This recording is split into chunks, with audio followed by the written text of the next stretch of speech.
What's up, Hobbyist? Welcome again to another One Piece trading card game, and today I'm gonna do a deck profile. If you're a fan of Rouge or non-meta decks, yes, welcome to my channel. I always build and do some Rouge or non-meta decks just to play fun, but sometimes my Rouge deck became anti-meta. But right now, I did not make an anti-meta. It's really a fun deck, but it somehow can cope up with meta decks. Yeah. I become champion with SANJI with Nami standard battle. So the Nami AA this. So I managed to win a standard battle with SANJI. That this is the prize card, the Nami AA. So yeah, it's fun. I also use this in our third preliminaries, but how I managed only to get 4 wins, and sadly I didn't get to the top 16 for the top cut. But this deck is so much fun. Okay, what's this? SANJI is a blue-green deck. Blue-green leader. Of course, two color leaders has only 4 life. That's the downside of having 2 colors, but you have a lot of card pool in it. What's the skill of SANJI? If you play a vanilla or a no skill card and you have a 3 or less card in your field, untap 2 dons. So basically, if you pay a 3 cost vanilla, you're just gonna pay 1.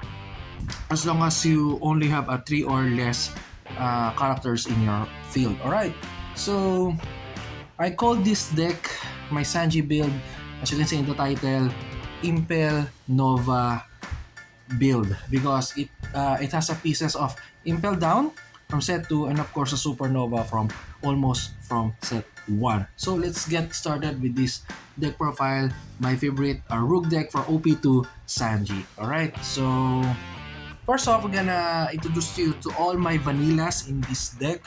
So I do have a 3 Usopp, a 3 cost Usopp, and a 3 cost Mocha. So this is my 3 cost vanillas. My 4 cost will be for Zoro. Zoro is a film, Straw Hat, and Supernova characteristic. So this can be searchable with my Bonnie. And of course, my 5 cost will be Crocodile. Crocodile is Impel Down.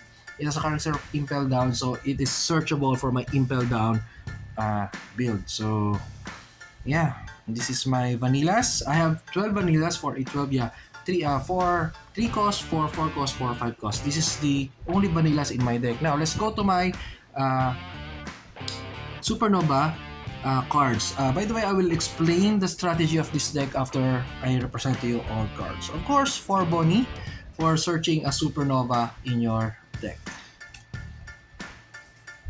For Bege, Bege, I don't know the term, but yeah, this is a Supernova, and this is a 1 cost a blocker, a very good blocker for this deck. 2 Law, this is a Supernova, you can search with Bonnie.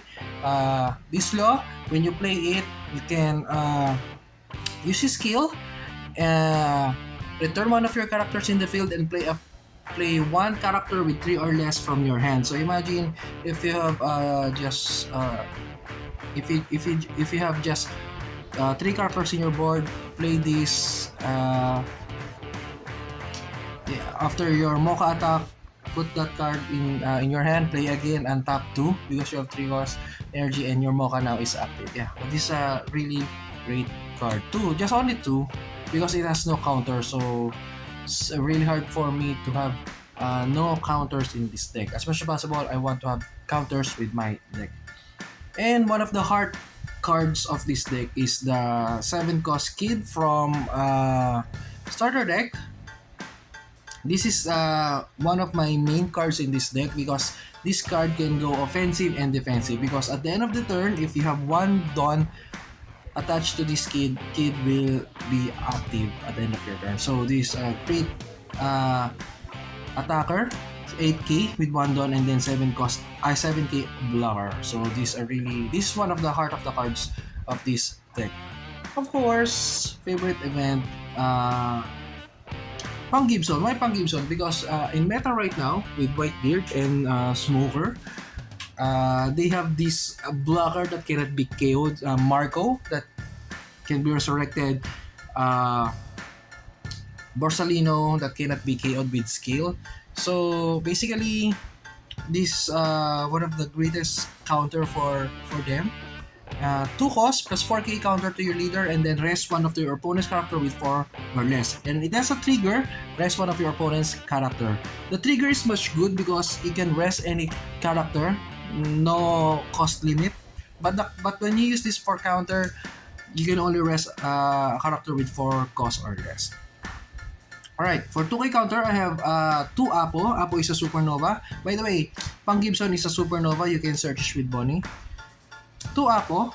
Apo is a Supernova, and you can search it from Bonnie.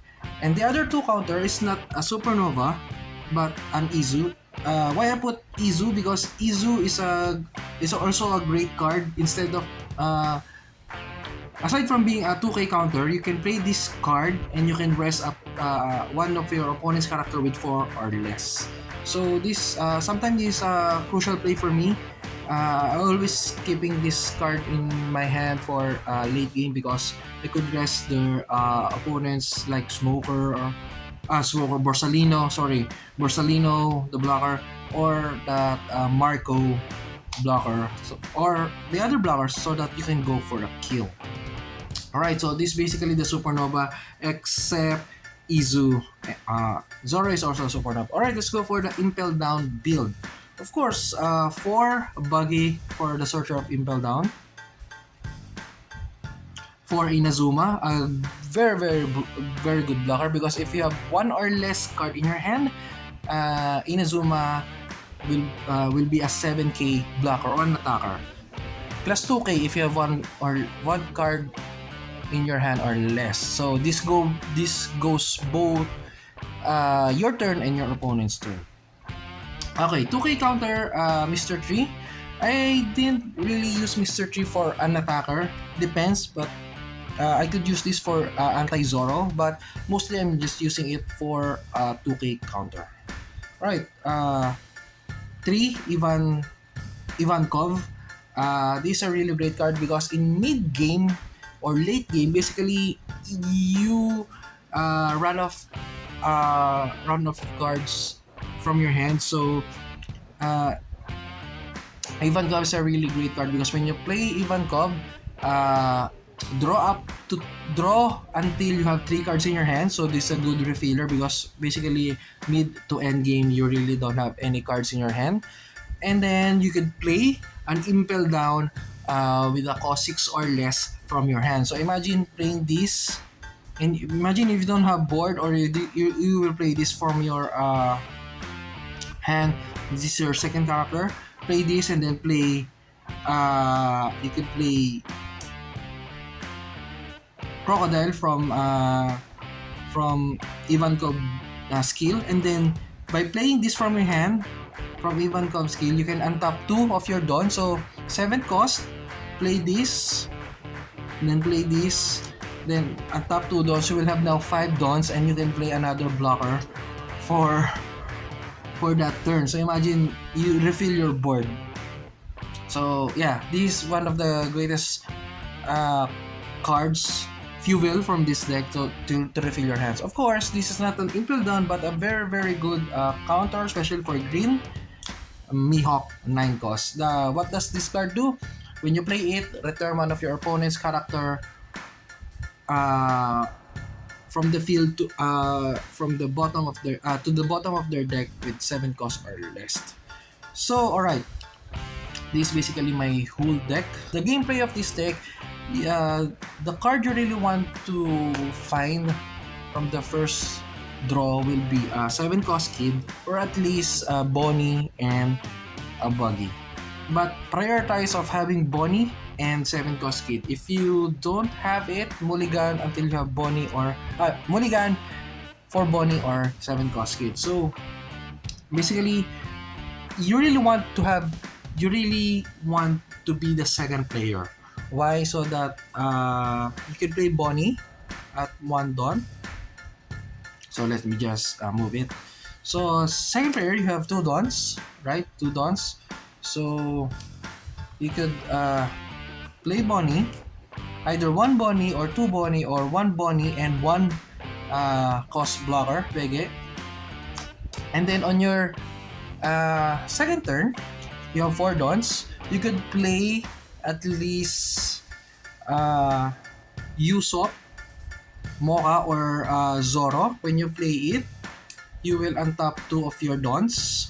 For example, you play Zoro, you will pay 4 costs and then untap 2 dons, and then now you can use Bonnie to search with 1 don and then play another blocker or another Bonnie. So basically, and then when your opponent's turn, they basically will attack Bonnie, but if you have Bege, protect it with the 1 cost blocker so that they will focus on attacking your Bonnie. So because you have 4 life, so basically you will try to make your character be the blockers for Sanji. So they will attack this because they don't want you to keep on drawing. So basically, when you have at least 7 or 8 don, you will play now the kid. You must find this kid. And then the mid-game basically you don't have cards in your hand. It's now time to play Ivankov to refill your hands and then play Crocodile or Inazuma Blocker or another Buggy. Yeah, so basically that's the gameplay of this deck. Just swarm your opponents with Vanillas because they can because of Sanji's skill, you will untap your dons and then attack with big cost. Yeah, because this is a 7k, this is a 6k, this is a 7k. So basically you will overwhelm your opponents with big drops. Especially mid game, you could play this Croc just for 3 cost, Zora for just 2 cost. So yeah, and always if you have Pangirun, always retain 2 dons or 4 dons so that your opponent will think twice. Especially if they know you have Pang Gibson, always, if you cannot win on that turn, just retain 2 dons so that your opponent will think you have Pang Gibson even though you don't have it in your hand. But basically that's the gameplay. Early plays will be the Supernovas up until Kid, and then mid game to end game, if you don't cards in your hand, you can play Ivankov, or maybe you can play it early if you just want to swam your board with Ivankov Croc or Ivankov Inazuma. That's also okay, especially if Ivankov and Kid 7 clog in your hand because they don't have counters, you cannot discard them, you don't have a filler for this deck. But yeah, basically this is my gameplay and I really love the gameplay of this Sanji. And to be honest guys, I have a lot of build from Sanji, but so far from all the builds I've done, a pure Supernova, Sanji film, the Straw Hat film, and a pure vanilla, so far this is my most stable deck that I've done with Sanji. Impel Down and Supernova, so I call this Impel Nova. All around deck. So I managed to beat a Zoro, the Weenie Zoro, the P Zoro, what we call in the Philippines P Zoro, because almost of the cards in Zoro is 1 cost, and Piso is our money term for 1 peso. So I can beat them because I have big cost. I have Kid. The only sad part is that when your opponent is red, they could just Otama and Jet Pistol Kid. But if you have that, if your opponent has that, you need at least Ivankov or another Kid prepared to be play again. And especially when you fought against Kaido, at least you have 2 7 cost Kid, 1 in play and 1 in your hand, because after they put the 10 drop Kaido, you need at least another blocker from your hand. So, and also just stock at least 1 or 2 Bege from your hand when you fought against Kaido, so that their 10 cost Kaido will just attack your blocker. You'll just block the 10 cost Kaido from attacking. So because you have only 4 life, so basically with Kaido you only have 3 life because they could banish your 1 life. So yeah, this is basically most my deck and strategy for Sanji. I do hope you learned something from it, and if you have another build for Sanji, comment down below. Let's share some build. Let's try to make Sanji meta. But I'm so happy to play this card. Sadly, Sanji has no support from OP3. There are no full alt arts vanilla. No, but yeah, no good event for Sanji. No good characters to support Supernova and Impel Down from OP3. But so far, OP2 is my most stable build. So that's it, guys. Thank you guys for watching. I do hope you learn, and I do hope I input some ideas for you guys. And if you like my video, please like it, subscribe for more deck profile. But yeah, thank you guys for watching. See you again next time. Bye.